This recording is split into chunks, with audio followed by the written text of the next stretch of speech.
ఈ పేషెంట్ కి చాలా మందికి అంబిలికల్ హెర్నియా ఆ వెంట్రల్ హెర్నియా అంటారు అనమాట.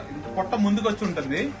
ఈయన ఎక్కులతో వచ్చారు నా దగ్గరికి. అలా చూసారనుకోండి, పేగు మంట పట్టడం వల్ల మోషన్ అంతా పొట్టలోకి వచ్చేస్తుంది. పాపం ఎంత సఫర్ అవుతున్నారంటే అది మోషన్ దొడ్డిక పై గొంతుల వరకు వచ్చేస్తుంది అది.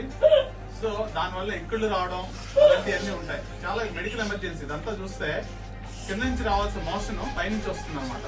చాలా డేంజరస్ కండిషన్ ఇది. సో ఐఎమ్ రియలీ సో తర్వాత ఈ పొట్ట చూస్తే చాలా ఇదై ఉంటుంది. కీపింగ్ మై హెడ్ అప్ అమ్మా. Thank you. That's fine. Thank you.